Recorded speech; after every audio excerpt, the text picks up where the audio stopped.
Hey guys, so welcome back to your next class. So far we have looked at what is work, what is energy, and we also looked at what is power and how to calculate each and every one of them. Today we are going to be looking at the final topic of something called sources of energy, right? So we have learned one thing about energy, and that is that energy is something that is always there. Okay, we don't make new energy, we just change it from one form to another, right? Depending on where we get the energy from, that would be our source of energy, right? Since we've seen it coming from different, there is mechanical energy coming from people, there's some coming from the sun. There's multiple places that you can get energy that can be changed. Let's talk about what exactly a good source of energy is, right? A good source of energy is basically any source where you can uh, get it for a longer period of time in a reliable manner, right? That is a good source of energy for you.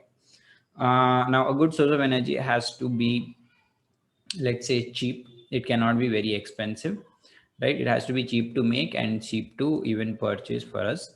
A good source of energy should also be something that can be transported or made easily, right? Since we talk about conversion, we should be able to convert energy from whichever form it is to whichever form we want much easily. Okay, and should also be something that is available easily, right? That if it's available easily, it means that everyone can get access to this energy. Now let's talk about the energy that we use in our daily lives, right? So for our general daily living, we have energy needs for cooking. We have energy needs within our houses, within our offices, everywhere there is a lot of energy being used. So for example, if let's talk about cooking, right? All of our cooking is done through LPG gas cylinders, right? So we have these gas cylinders that use uh, something called LPG that we get already filled in cylinders. For our vehicles, we use something like, let's say, diesel or petrol or something like that, right? So these are again something that you get out of the ground. What else do we have? We have electricity, right? We have electricity to power the houses. Where does the electricity come from? Right? We have the Department of Electricity that carries electricity from where it's generated all the way to our houses in the power lines, right? Now that electricity is made using coal. Okay, coal is used to heat water and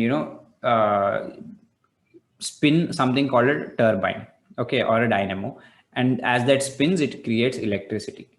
Okay, so for all of our general daily needs, we are using something called fossil fuels. Okay, all of these forms, your LPG, your petrol, diesel, your coal, all of these are fossil fuels. These are our current major source of power. Okay, but the problem with fossil fuels is, one is they create a lot of pollution, right? You know that burning coal, petrol is going to give a lot of smoke, which is not good for the environment. And two, it's also not a source that will last forever. It will be there for a couple of years, but then after that it is gone. After it is gone out of the ground, you won't find it anywhere. We cannot even make it on our own, that because that was formed millions of years ago, very very long ago, by dead plants and animals that got just like compressed under the earth, right? For that to form again, we need to wait for another million years, right? Until then, what are we going to do? So that's the reason why we need to be looking for different sources of energy that are more reliable and stable. Okay, these are in sources of energy. You say there's something called renewable sources and non-renewable sources. Okay, renewable means you can get more of it again. It doesn't finish. That's a renewable source. Non-renewable source is something that once it's finished, you won't get that anywhere. Coal, petrol is an example of a non-renewable source. So if non-renewable is not reliable, what do we take? We obviously have to go for a renewable source of energy.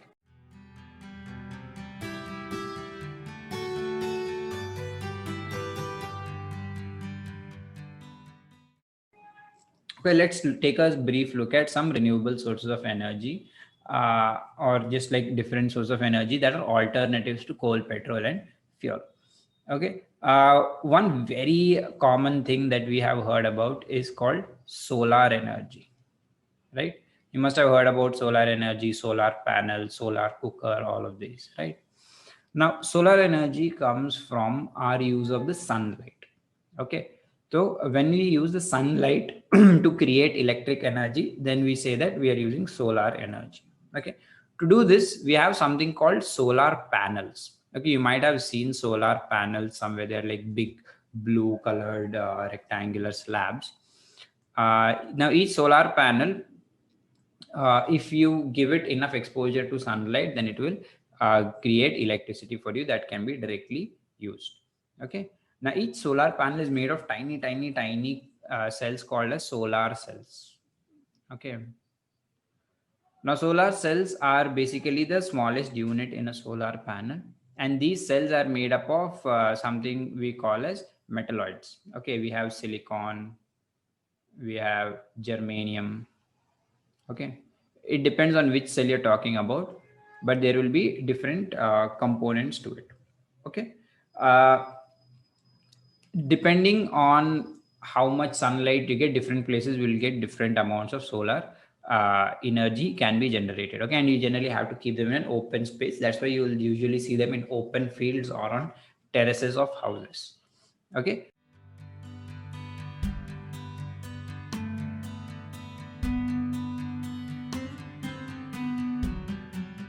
Is a very good source of energy, renewable, because the sun is always shining. You know, it's been shining for billions of years, and even for a billion more years, it's going to be continuously shining. Okay, and it doesn't really, we won't lose anything if we use part of the energy. Okay, apart from solar energy, what else is there? Okay, so there's something called biofuel or biomass, biogas. Okay, so biofuel is basically any sort of fuel generated by living matter. For example, if they say talk about the dead animals, okay, their let's say if you decompose them, then what you get out of it can be kind of used as a fuel.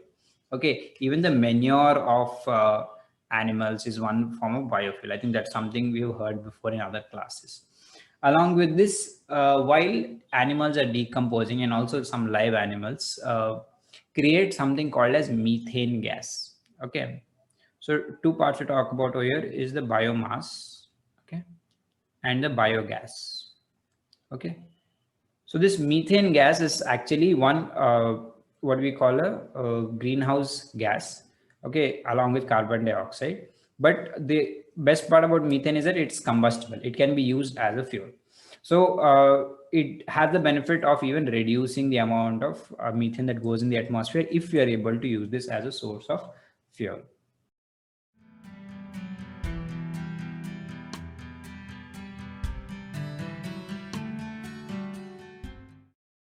Okay. Now, apart from biofuel, what else do we have? The ocean, right?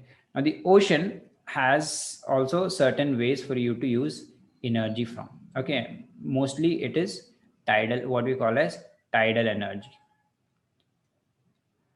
Okay, so when we talk about tidal energy, tide is nothing but the rise and fall of water. We know that with the moon cycles, the tide will go up and down every time in a day. Okay, sometimes it's high, sometimes it is low. This drive the same turbine that used to generate electricity. Okay, so since it will still spin the turbine, you can still use it for generating electricity. But the problem is tidal energy has its own timings, and it won't really follow through everywhere at the same time, and also it will only work in coastal areas. It does not work in places where there's no ocean, like our own city, right? That is one thing called tidal energy.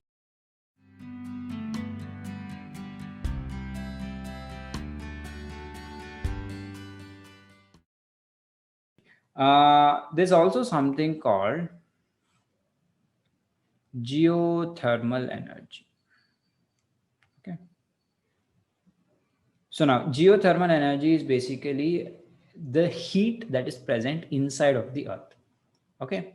Now, just like tidal energy can use water to spin the turbine for creating current, geothermal energy, you can use the heat of the earth to vaporize water into steam. Okay, because water needs heating to make it into steam. That steam can still be used to spin the turbine, and then it can be used to run the dynamo. So ultimately the work is the same. Okay, so the heat inside the earth can be used to create electricity by heating up the water and help making that steam to spin the turbine, and that will get our electricity for us.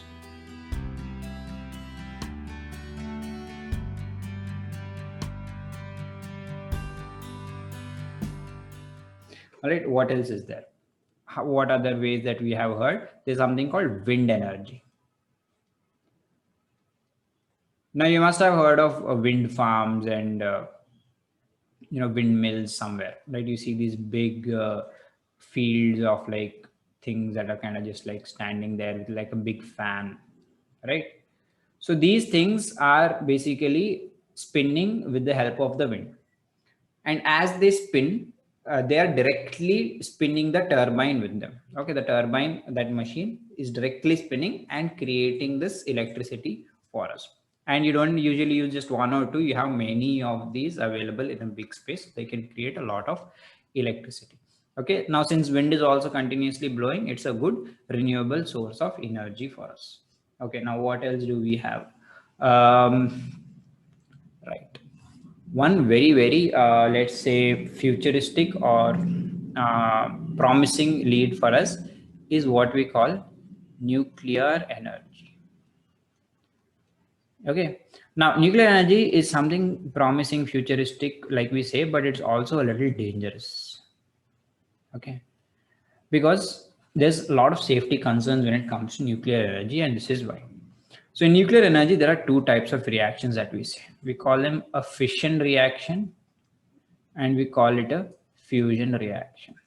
Okay, both of these can be used to generate electricity, but as of now we are commonly using only fission reactions. Okay, what fission reaction does is it takes a big atom.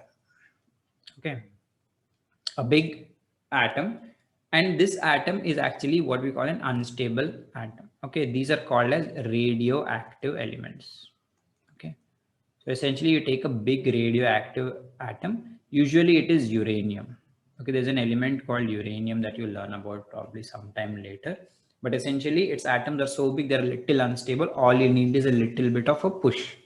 And then what happens is this big atom breaks into smaller atoms. Okay, it will break into smaller atoms. And once it starts breaking into these smaller atoms, it will release energy. Okay, along with the breakdown, there is also going to be a release of energy. That energy is used to create electricity for us. Okay, now obviously, along with this energy, there are also a few harmful things that get released, something called radioactive waste or radioactive gases or radioactive, let's say, emissions. These are actually quite harmful for human beings, and there have been certain disasters with respect to nuclear reactors. You must have heard about them. So that's why the technology needs a little bit of work to make it like very reliable.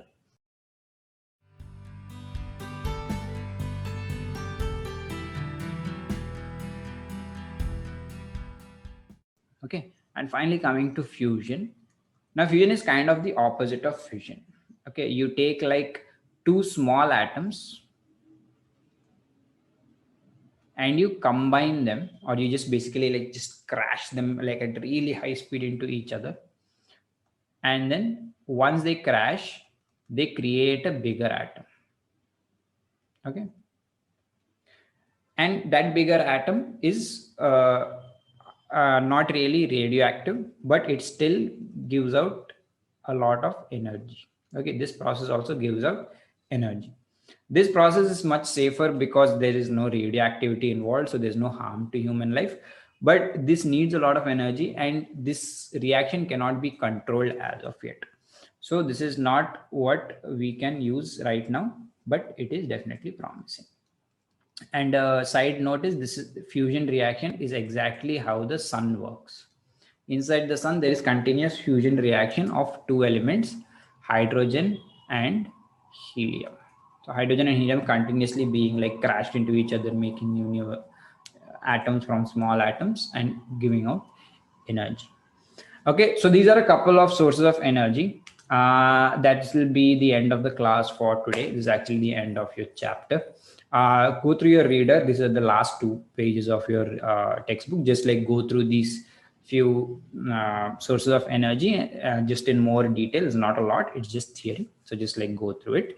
Let's come back tomorrow prepared for your final assessment, and then we will be done with our lesson.